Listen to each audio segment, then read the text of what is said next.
Starting the recording.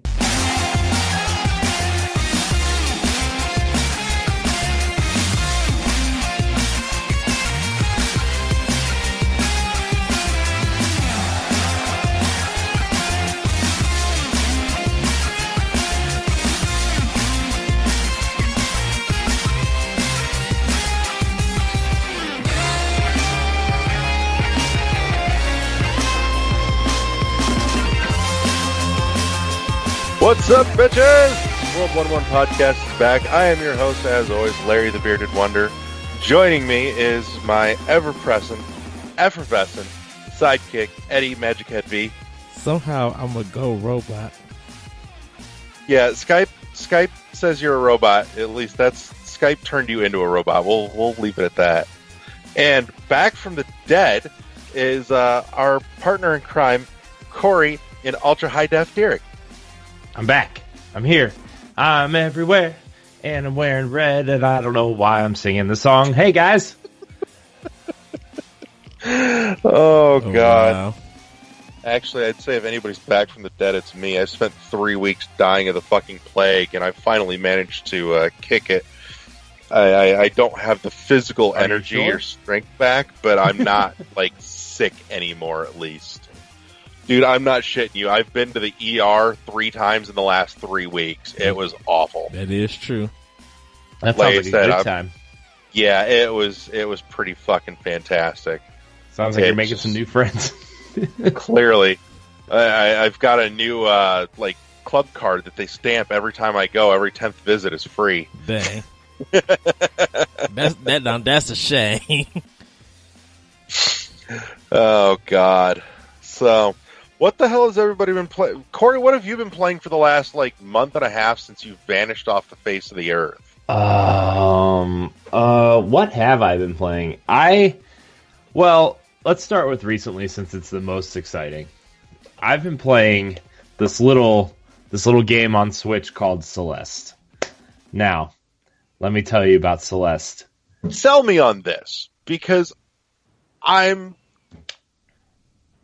okay with the Meat Boy style, tough as nails platformer things, but I don't know that I care enough to spend $20 on it. Sell me on this. Why do I give $20 worth of a shit? Do you like good storytelling? I do. What the hell is it about? It's about a girl named Madeline who has some inner demons, and she is climbing the mountain Celeste to repent for her past sins. And that's where the gameplay loop comes in. But along the way, you meet some interesting characters that every time you meet one of them, you can talk to them and have conversations with them, and then they teach you a little bit about Madeline as a character. And as of just now, I found a demon version of Madeline who tries to kill me while I'm trying to climb this mountain. So that's fun. But honestly, if you like the tough as nails, hard platforming games that just, it's instant respawns. It's not like it's loading you every time you die or anything. It's right. Even still, it's one of those things I've got to be in the exact right mood for. Right. I own Meat Boy. I've played a bunch of it. It's not something that I am quick to pick up and play. I have to have been playing something that makes me go, man, this fucking reminds me, I really want to play Meat Boy now. And then go play Meat Boy. Meat Boy is never just a thing that I go, I'm going to play some Meat Boy. Yeah. It reminds me of Super Meat Boy, to the T. If you like Super Meat Boy, you're going to like this game. If you don't like Super Meat Boy at all, you're not going to like this game. And if you're somewhere in the middle, you could go either way on it. See, and that's where I'm at. I'm somewhere in the middle with it. I'm not super drawn to that style of game, but I'm not horridly opposed to it. It's just, it's middling for me. And I really think a demo would go a long ways towards making up my mind. Yeah, I wish, a lot of games do it in the eShop, but I wish did what Xbox 360 did and made all their indies have demos Yeah. At least have a lot of their games have demos, because like I feel like that would sell you on a lot more games. Where like I've downloaded a few demos, and let me tell you, I've bought in some games that had the demos, and the demos also turned me off of the game. But Yeah. let me tell you, the demos that I found of games that I didn't even know existed on the eShop, I've bought in 2 of them. So Yeah, you can actually like filter your search to just search for games on the eShop with demos. Well, that's And just download all the demos. That's PlayStation Network also, because they got away from demos. That's been like everybody. Yeah, everybody's And really it's got away nice from to demos. see that at least Nintendo is bringing some of that back. I'm with you. I wish it was like uniformly implemented the way that it was with the 360 back in the day. Yeah, but it's, I mean, this is an indie. I don't know. This is an indie title, so there's been more indie. I think Switch probably has more indie demos than any console out right now, besides Xbox Oh, One yeah. and PS4. what was the last Xbox One demo or PS4 demo that you downloaded? Think about it. Let's see. Did the game already come out? Because they put the demo after the game came out like a 3 weeks Yeah, or I so. think Wolfenstein 2 was the last demo I think I downloaded, but it's only like the demo came out after the game. So, Right. That's so weird. I mean, at least they put something out.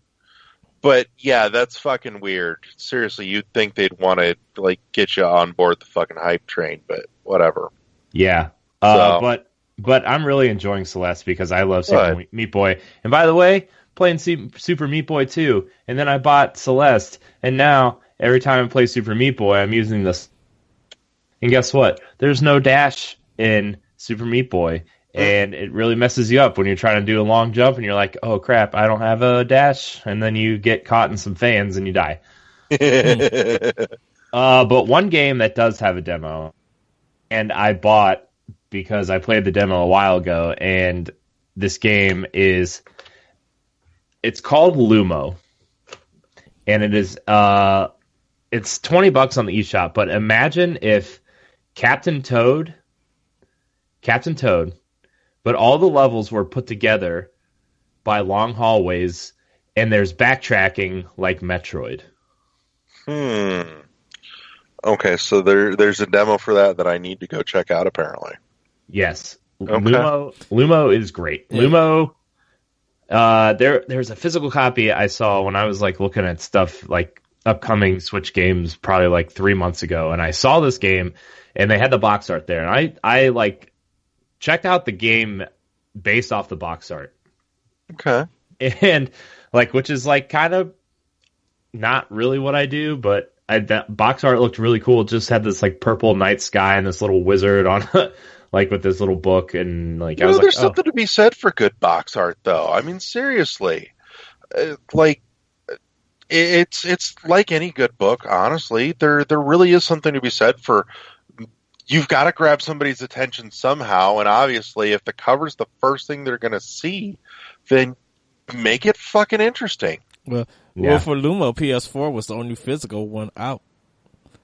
So yeah, and I was thinking about getting the physical copy of this game, which I still might, just because like I enjoy this game a lot. But it was on sale like two weeks ago. When did I get that game? I had like 2 weeks ago. 2 weeks ago, yeah. And it was like $12, and I was like, you know what? I'm just gonna download it. I'm just gonna get it and then try it out. And you know what? If it's like, I mean, $12 is a lot of money, but it's not like a lot in terms of games and stuff. So I'm like, I'll just get it. And I ended up falling in love with it, and it's really good. I'm in this weird spot where like the game starts out in like this castle dungeon, but I found an elevator up to this different level of the world, and now I'm in like this weird, imagine Tron if everything was yellow building blocks. Yeah, that's the only way I can describe it. And in Daft Punk, you're at like this weird Daft Punk took over the Matrix or something. I was like, oh, this is not where I was expecting this game to go, but it was really cool. It's definitely recommend it if you're into Captain Toad at all. It's not as complicated as Captain Toad. It's a very simplified version of Captain Toad, but and you can jump. So Okay. But it's really cool. I definitely recommend you try it out. There's a demo on the eShop. I definitely recommend. At least there was. I don't know if there is now, but I don't think they take demos off. So Not that I'm aware of. Yeah. I mean, it's not like anybody's fighting for shelf space. So yeah. But the only other really big game I've been big game I've been playing is Mario plus Rabbids Kingdom Battle. Ever since they showed the Donkey Kong DLC and the Direct Mini, I was like, maybe I should get back to that because that Donkey Kong stuff seems cool. yeah. So, but that's about it. Nice. It's a hearty plate full of stuff. Yeah. So, but mostly really trying to A+ all the levels in Meat Boy and play Celeste now. Celeste is like if you like the tough platformers like Meat Boy, man, Celeste is good. like, I almost bought Meat Boy again for my Switch, and I just thought to myself, I'm like, I'm not going to get my money's worth out of this. I would literally just be buying it because I already own it, and then I could own it on Switch and almost never play it. Fair. And I mean, I had to PS4 I had to also. resist the urge because it was like a fucking compulsion. It was. I almost just immediately slammed the button. I'm like, no, why am I buying this? What is fucking wrong with me? I chalked it up to the fact that I've been sick and I wasn't thinking straight. So I'm still not entirely thinking straight. I'm just not sick. Now I'm just recovering. Which, by the way, I want to apologize to anybody that listened to the last episode that we put out because I didn't catch it until I was editing. I did not realize how fucking awful I sounded. And I'm really sorry about that. I was just in the throes of death. So I humbly apologize. I know I sounded like I didn't give two shits, and that's almost true. I gave a shit, but not two. I didn't have two shits to give. Just as long as it wasn't in your pants, Larry. So, no, it's the emotional shit that I give all of our listeners on a hopefully back to regular basis. Yeah, I've looked at those dates and holy crap, we have been sporadic since December. It's all right. We're back. We're routine, everybody. Cheers. Woo! So, anyways, Eddie, what have you been playing? Talk to me about stuff. So, I'm going to get the PS4 out the way because I haven't played my Xbox in a while due to the fact I was been doing PS4 and Switch a lot. Played Uncharted: The Lost Legacy and beat it within 2 days. Really good game. Surprisingly, it's really good. Is it worth $40? No, it's worth $20 because it still have the problems that an Uncharted game has. But this one is kind of easier to get into and enjoy. Are those problems objectively problems, or are they just things that you personally don't like, but most people that like Uncharted do? It's one of those, this game needs editing. Uncharted just seems to draw stuff out to make it longer. It's some of the shooting is still a problem where it takes almost 85 bullets to kill an enemy.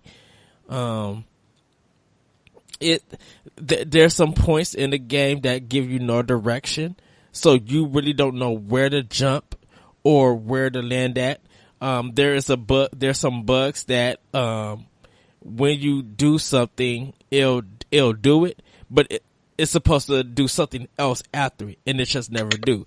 So if you end up dying, then it'll reset the game, and then it'll do what it should have done in the first place. So, I mean, it has those kind of bugs. It has a little bit of some glitches because you still can get stuck in some things. It looks beautiful, as always. Naughty Dog put some real good work in this one. I would say it's better than Uncharted 4, but still the editing where it's the point that, okay, this feels thrown together and you're drawing it out. They're trying to make it feel more cinematic but because of bad your bad controls when it comes to driving and what you're supposed to do, it just there's just some unnecessary stuff. Cause like there's a part in it where you have to do this kind of train level, and this reminds you of Uncharted 2, and it's just like, this is just way too long.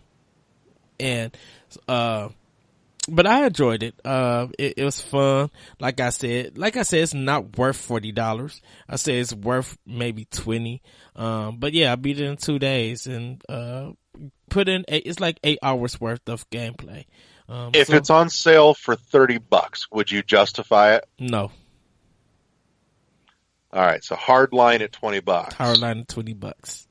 Okay, that's fair. Because if you, I got it for $20 because I got it for Black Friday. So I got it on sale, but I wasn't gonna pay $40. Right. That's about $10 or $20 cheaper than the main game itself. Yeah. So, that's why I was just like, I can understand why it's that point, but not with all these problems should it be worth this much. So, yeah. Enjoyed that. Jumped into Yakuza 0, getting further into that and enjoying that game. It's just so fun, doing those missions and beating the folks up. So that's kind of my next PS4 game that I'm gonna try to finish. But just working on my backlog. I heard they're coming out with a prequel to that called Yakuza -1. They probably already have one. On Sega.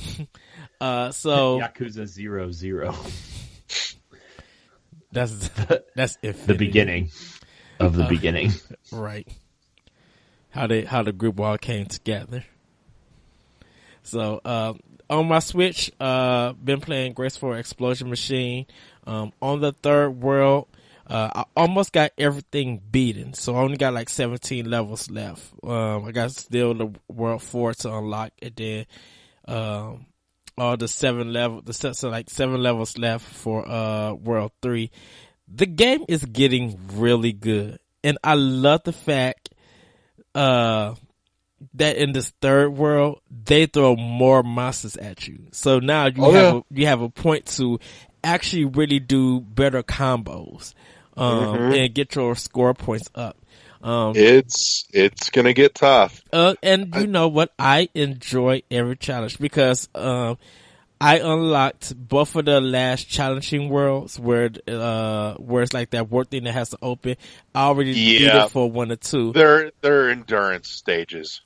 Yeah, actually, with the levels now, I kind of don't even worry about the score anymore. It's the fun fact that I'm being challenged, and how do I get out of situations, or how do I dodge? Because when you get later on in the levels, that turbo, going the dash to get through enemies, that like shit is crucial. It's your best friend.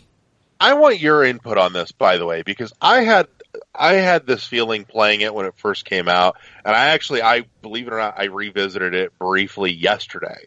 Mm-hmm. I was showing it to a friend. Does this game not feel like your ship moves like it's fucking underwater? No. It feels like there's just fluid resistance to me. It doesn't feel snappy like Gradius or R-Type does. Actually, it feels tight, because when you're dashing and you turn over, it gives you that precise feeling that when you turn over, you're ready to attack. So now you know how to defend and strategize everywhere. Cause since you're constantly moving around, you need tight position. If you was gonna do anything, I'm not saying the controls aren't tight. I'm just saying it doesn't feel. It's when you do. It doesn't feel fast. Well, it doesn't need to feel fast, because when you do underwater, it's a little bit slower. And sometimes right, and that's what I'm talking about. It feels slower. It feels like I'm trying to move through water or push through liquid. Actually, no. It doesn't feel like that, because when you get to that third level, like I said, using that dash, you want something very precise, because if it went faster, you're going to get hit by other enemies. And so that's Pro tip, by the way, huh? since you're just getting into this, you mentioned, the spinning your ship around. Mm-hmm. Keep in mind, you can keep firing while your ship is spinning around, which means you can fire up and down that way too. Yeah, but for me personally, because the way that I'm at the top and just float and just moving backwards, they all will follow me. And sometimes an enemy has enough area for me to get through. So even before it hits me, I'm already through, and I could just dash back. And usually by the time I stop, or if enemies get close to me, I do like my sword that circles my ship. Yeah. So, like, I'm paying attention. I was just curious how you felt about the movement, because like I said, that's just something that stuck out to me a lot when I was playing it, because, it's this game that presents like you're in space, but it doesn't feel like moving in space. It feels like moving underwater to me personally. Yeah, to me it does it. Like the thing with R-Type, and even like something like Axley or something, where you're used to getting a power up for speed to make your ship faster. It doesn't have none of this in Graceful Explosion Machine. Now it might seem like that when you're in World 1 or World 2, because you're not fighting a lot. You're not fighting a lot of enemies like you are in 3. So your dash and your, like, a lot of your other special moves and bullets and stuff really don't play a part. Where in World 3, you're getting so many enemies thrown at you, so that you gotta use your special, which uses your power thing. You gotta quickly, like, get that power level back up, so you could keep that balance going. Yeah. So, just really enjoying that. Play more Xenoblade Chronicles X. I mean, Xenoblade Chronicles 2. Keep calling it X. You were calling it Xenosaga last week. Shoot, compared to when I called Dragon Quest, Dragon Ball Quest. Eventually he's going to call it Xenogears. I did that already too. So, getting further into that, enjoying that game. I think I'm gonna try to get my characters to level 80 before, like, I finish the game, because I'm literally like 50 levels more to go, and I'm only like on chapter 4, so I got like 6 more chapters to do stuff. So getting more into that, and then I ordered my copy of Lost Sphere, and it came in, and I started it up, and it's really good. How is it? It's really good. It reminds you of Iron Setsuna and Chrono Trigger, but it does something a little bit different. When in Chrono Trigger, you made your attack, you made that beeline for that enemy, or whatever was closer to you. In Lost Sphere, you can actually move your character around to different enemies, like physically move them, and then make your decision on attack. So the characters that I got now, 2 of them could do melee, and the other 2 could do like far away distance attack. Like, one of them got like this kind of laser, and another person has like arrows. So your characters you start with is Kanata, Lumina, and Locke, and then you meet a person named Van, and everything is completed in the world, and you kind of see, what's going on. But when you leave this area after collecting some fish, you start seeing pieces of the land gone, and you're like, what the world is going on? And then it goes into there.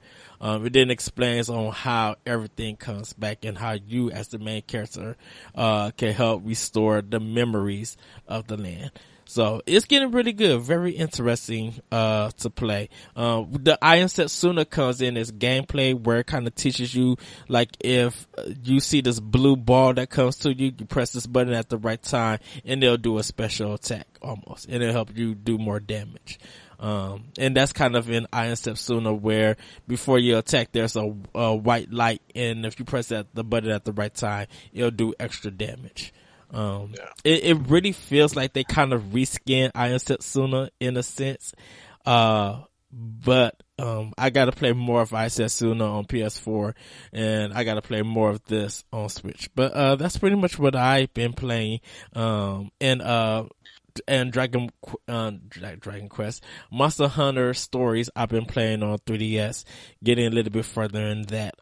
This weekend, I'll be picking up Monster Hunter World for Xbox One and PS4, so I'll be able to jump into that and give more discussion about that. Heard that a lot of PS4, I guess, had its online down for a while, so people couldn't play it.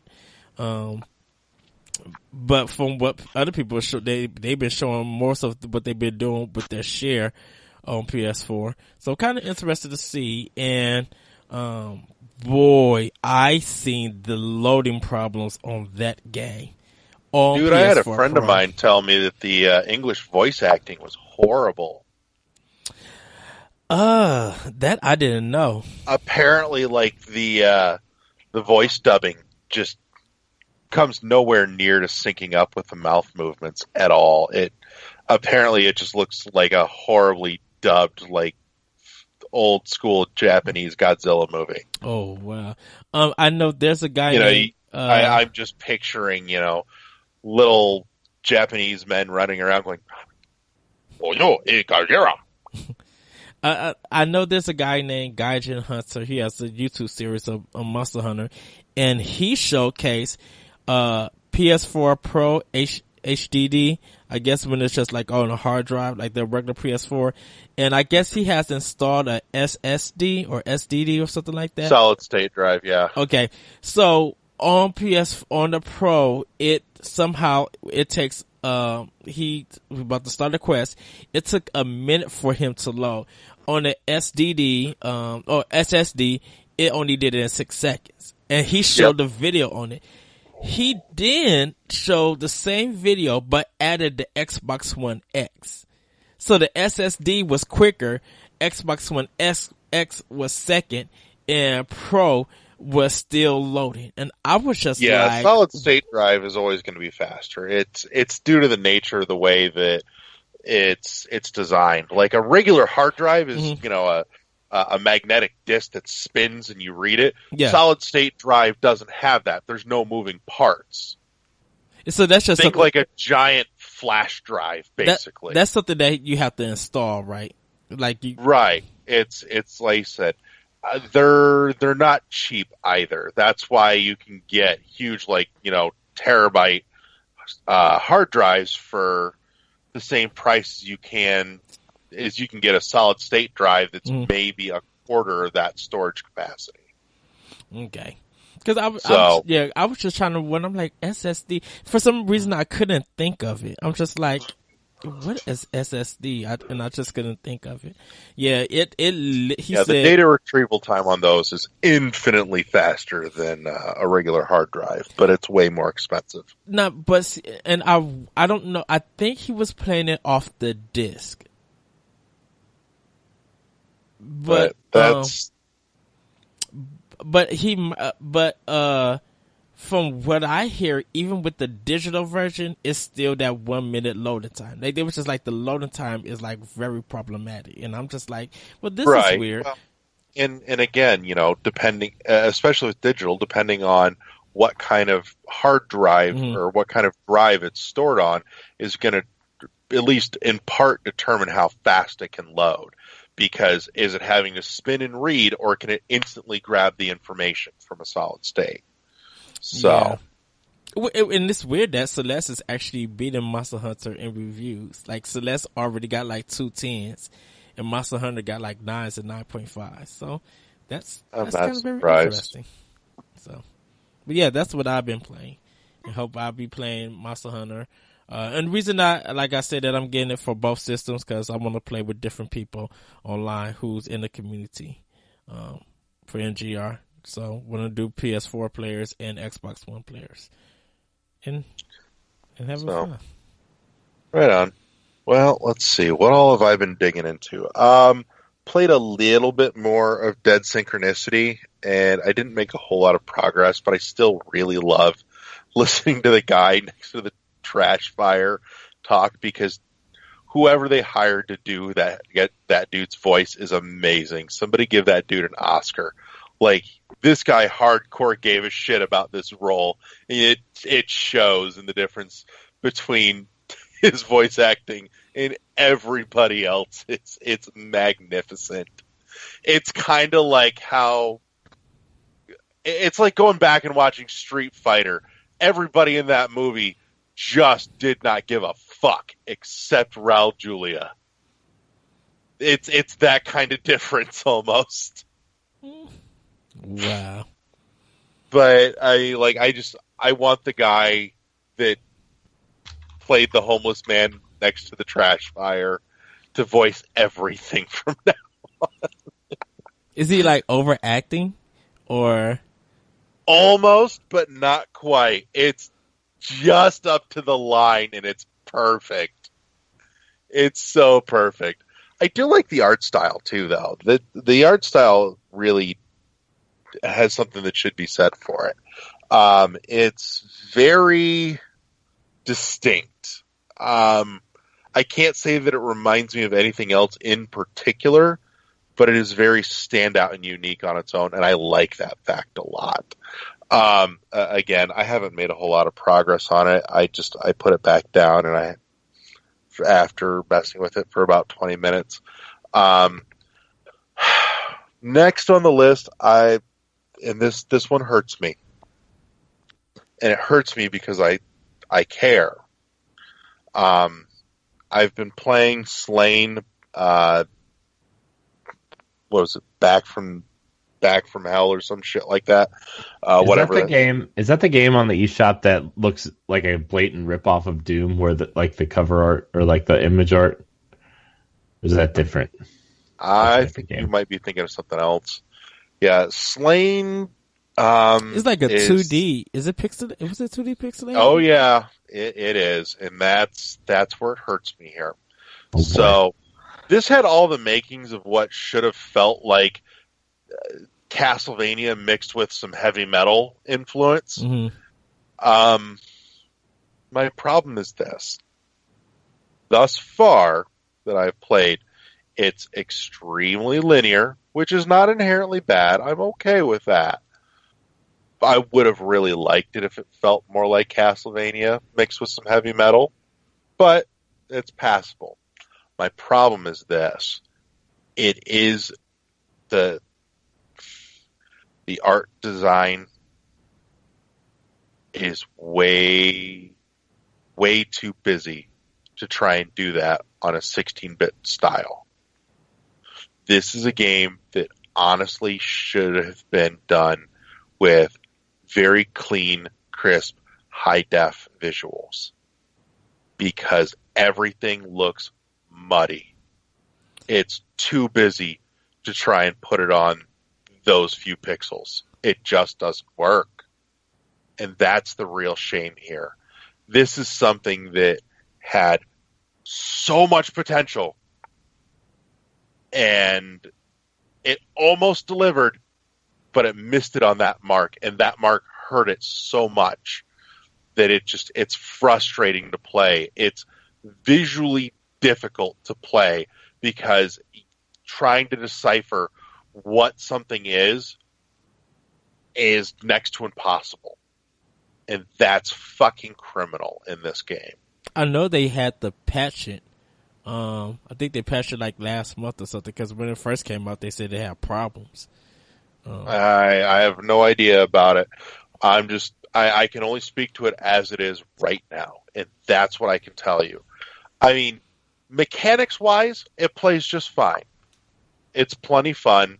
You know, it's move along the screen and hack and slash so far, and I've not played much of it because with me feeling the way that I was, I could not focus enough to try and get past that visual problem. But I did also finish SteamWorld Dig 2. I actually finished that while I was sitting in the ER getting pumped full of IV fluids at one point. I'm glad I'm done with it. I liked it. I had fun with it. I'm glad I'm done with it. I don't think I will go back to it anytime soon.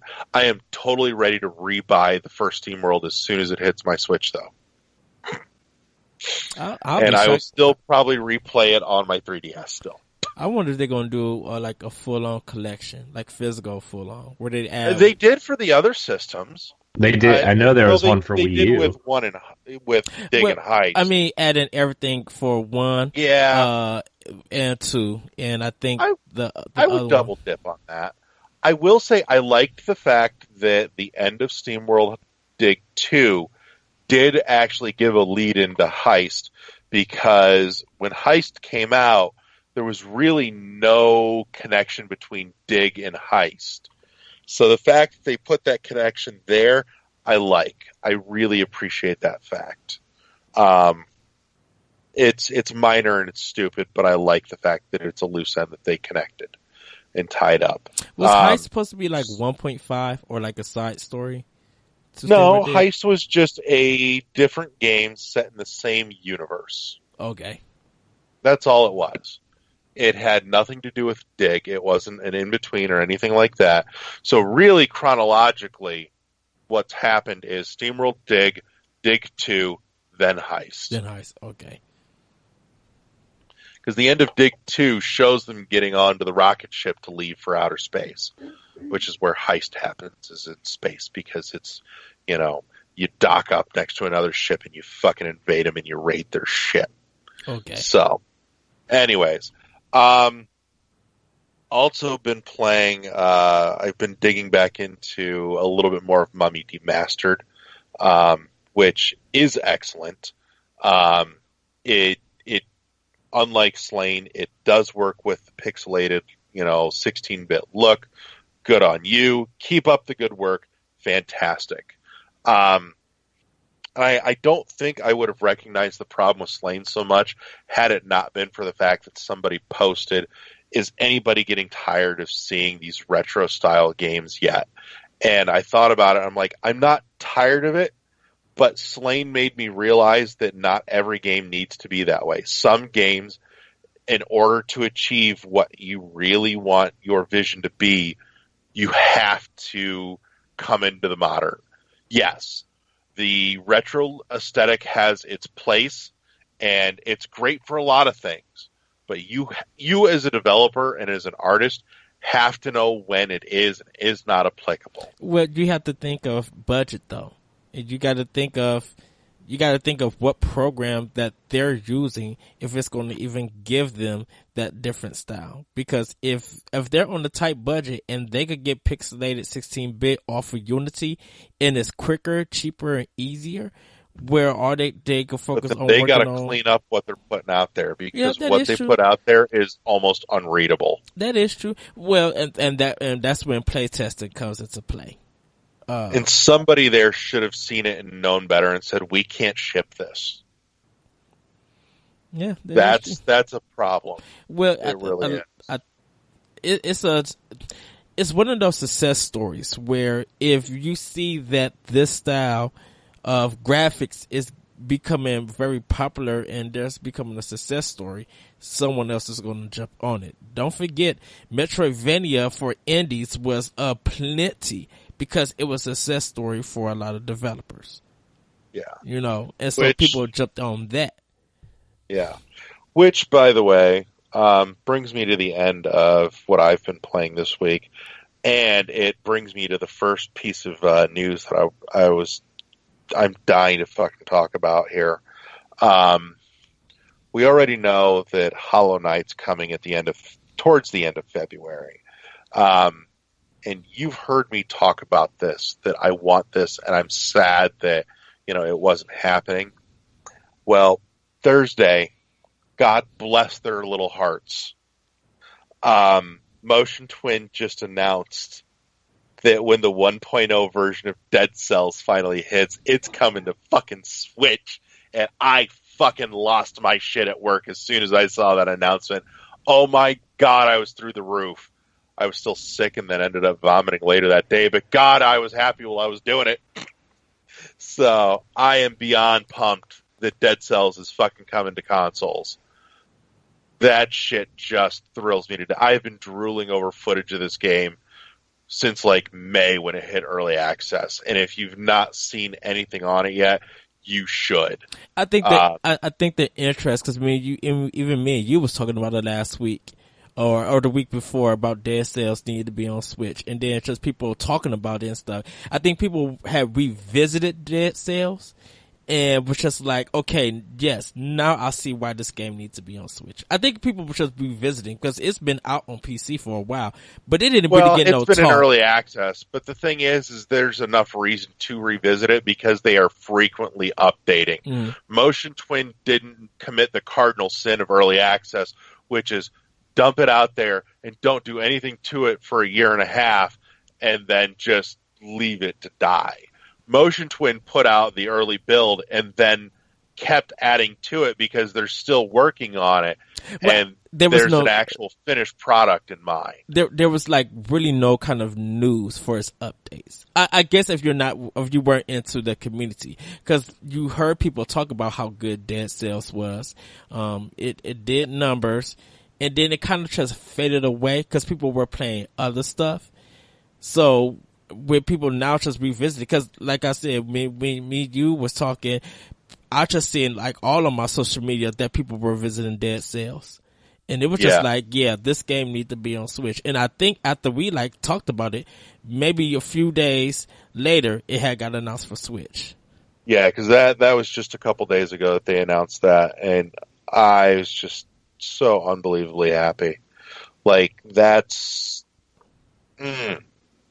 I want it. The only thing that they didn't do is give us a firm date yet. They just said sometime 2018, and that they're basically planning on releasing it day and date with the PC 1.0 version. So, which is the finished product. I think because it's going to be like 4 levels it's supposed to be. I think the first version, like the complete version. I think the original early access had like 4 sections to it, and they've been adding to that. And if I remember correctly, when it first hit early access, they said finished product will be about twice as big as this. Okay. So it's supposed to be pretty sizable. Because I was wondering when they bring the Switch, because Switch really doesn't have like an early access or anything. I was kind of thinking like, well, I wonder if they're going to try to word it as like episodic in a sense. Like this is the it's going to be full product. It's when they release it, it's done. That's it. And then they'll just update it. If there's anything to update, yes. Okay. So, I know the other thing I played. I played some Rocket League on my Switch because I picked that up today finally. And fuck you, Psyonix. Fuck you for having to make me make that decision. I fucking hate you. Why? Because I seen your name come up on my Switch while you was playing it. I'm like, $20 to download, $40 for a hard copy. And which one did you do? You know damn well I bought a hard copy. So hush it. Well, the hard copy comes with a bunch of extra stuff. Not like that much. It's got a couple of like little DLC things, and I will say the art cell in there is really pretty. It's all foil stamped and awesome, but still, it's not $40. Seriously, like I said, I'd have paid $30 and not bitch that hard. But no, the other physical copies are $30. They're $40 at some places. They're $40. They're not. I've seen them $30 everywhere. I've been selling them for $40. Not Xbox One and PS4. Yes, I have. It might be a price difference because of some stores, but I've been selling them mugs at $40. Oh, you're talking just Rocket League. I thought you were talking Switch games. Oh no, no, Rocket League. No, Rocket League's like. I thought Rocket League was $20. No, well, digital's $20. Their hard copies have been $30. The hard copies for Xbox One and PS4 on Amazon are $27.45. Told you. But that's Amazon. $30. Yeah, but it says $29.99. It says $29.99 crossed out, and then it says sale price $27. Yeah. Told you, $30. I know what the fuck I'm talking about. I'm just saying my job. Your job is ripping people the fuck off then. Because guess what? Because everybody comes, look, I know, because everybody comes to my job to buy Rocket League.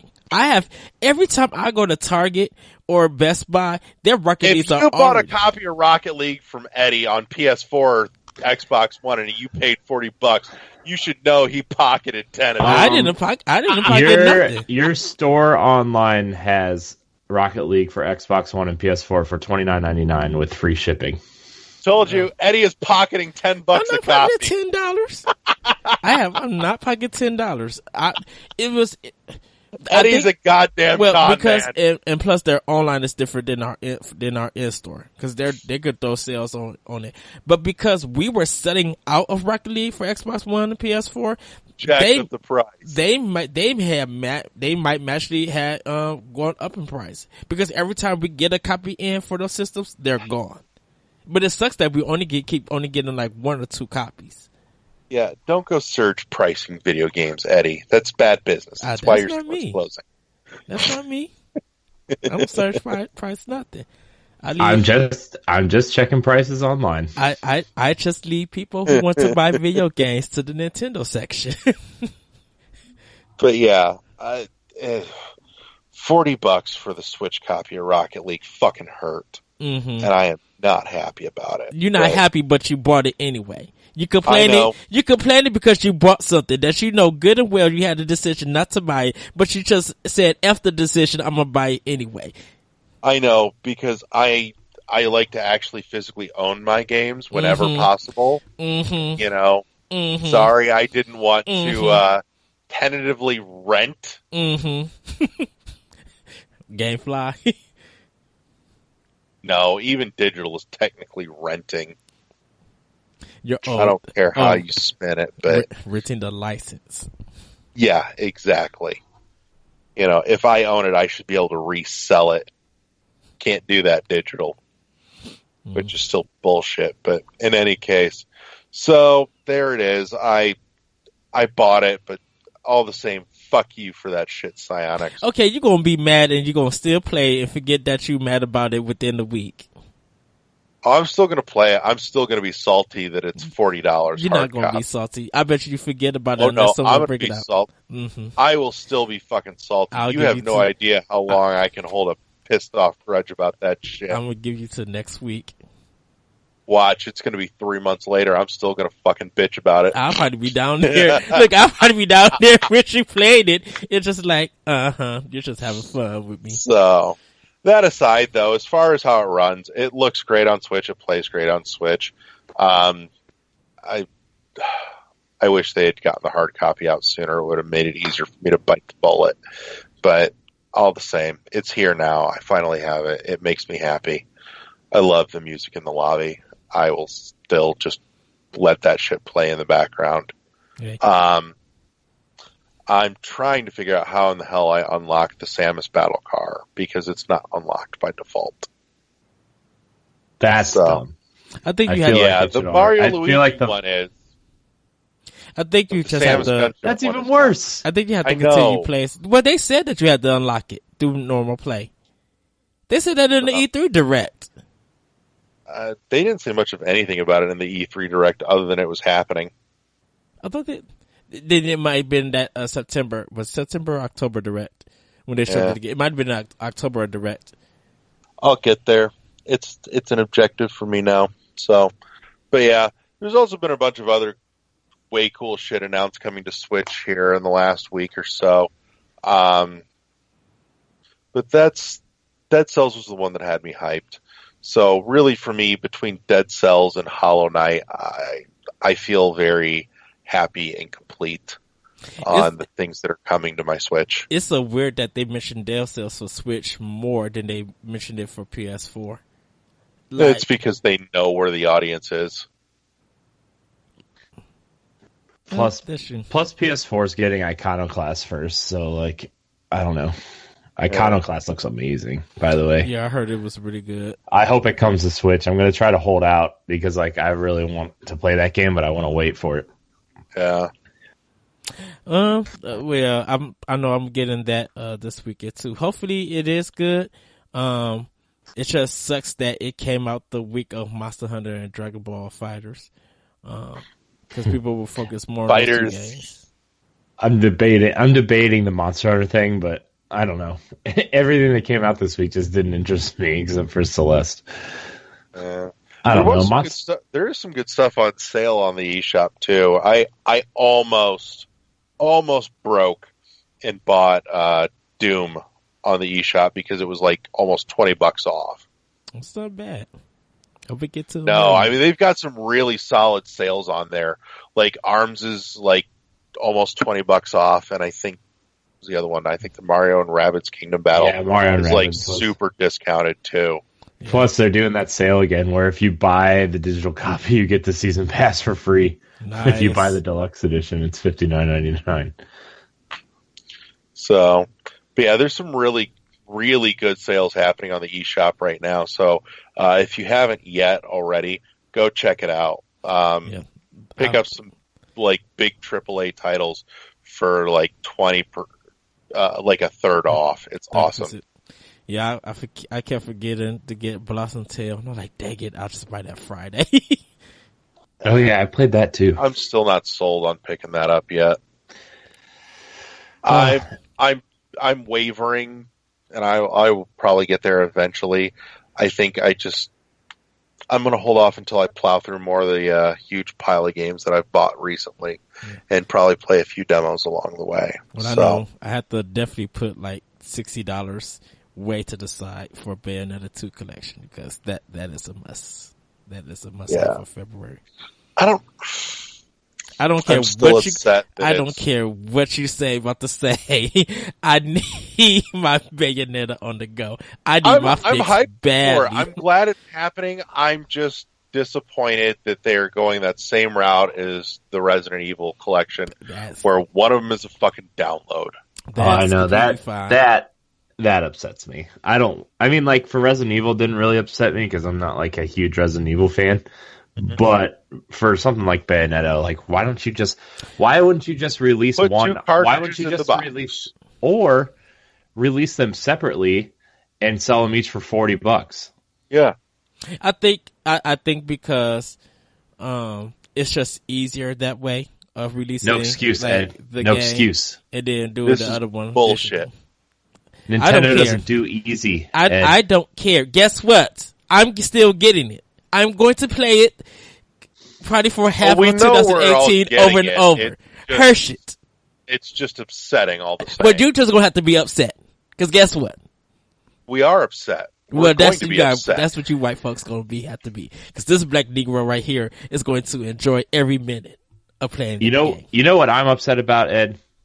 My Y button on my gray Joy-Con is sticky. Oh, no. Uh-oh. No.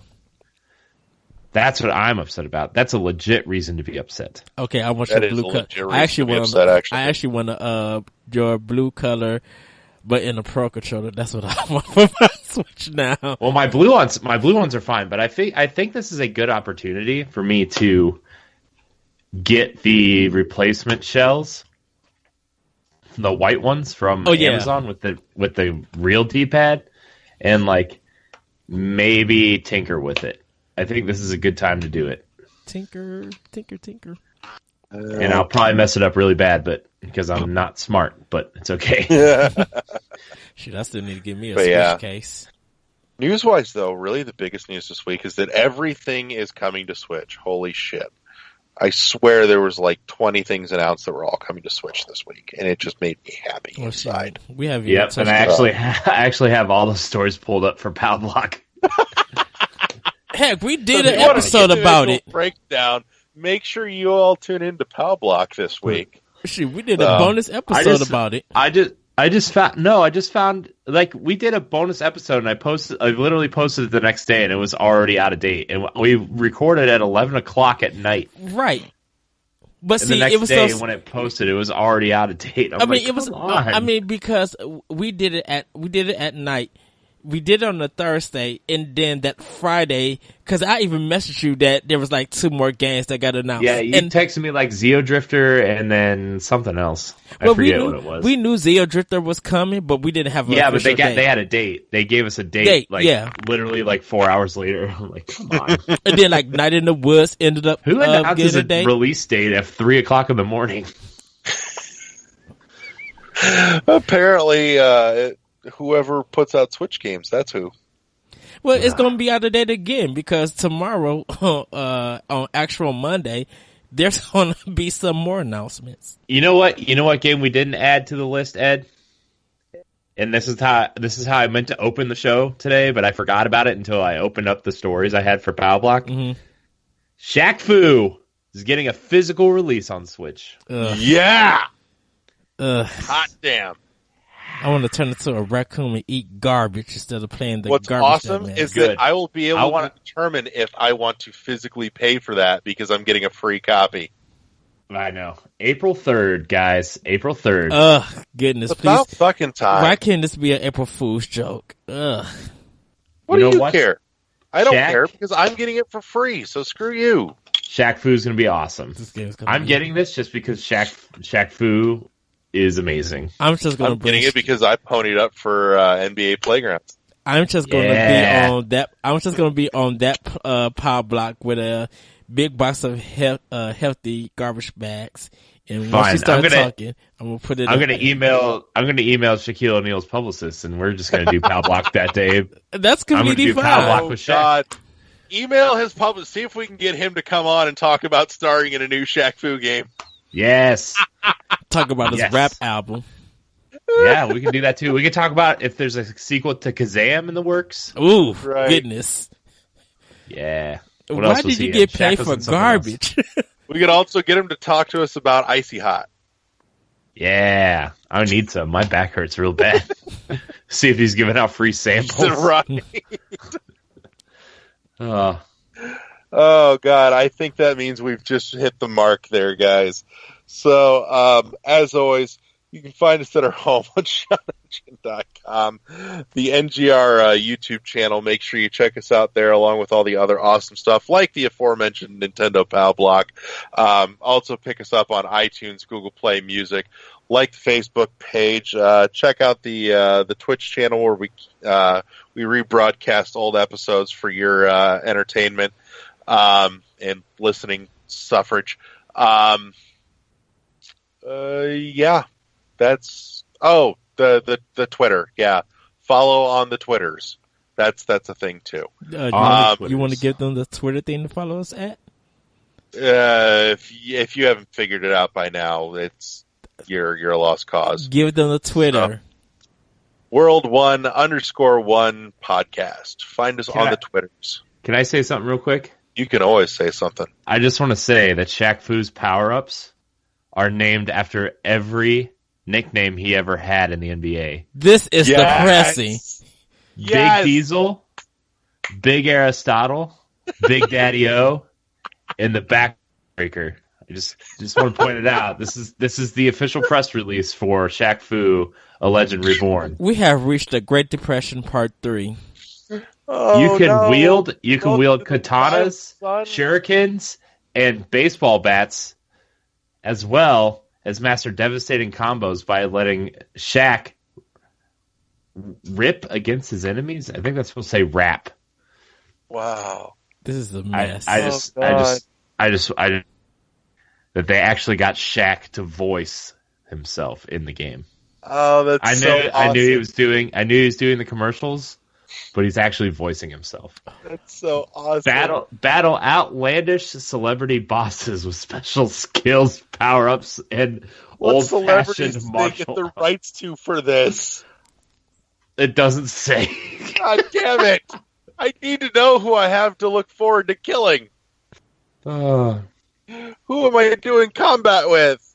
I have no idea. This is a hot mess. Oh, God. In Shaq Fu, players take control of the unstoppable Shaquille O'Neal as he fights his way through the hordes of hell and Hollywood. That's all it says. It's literally all it says. Aren't those two kind of the same, though?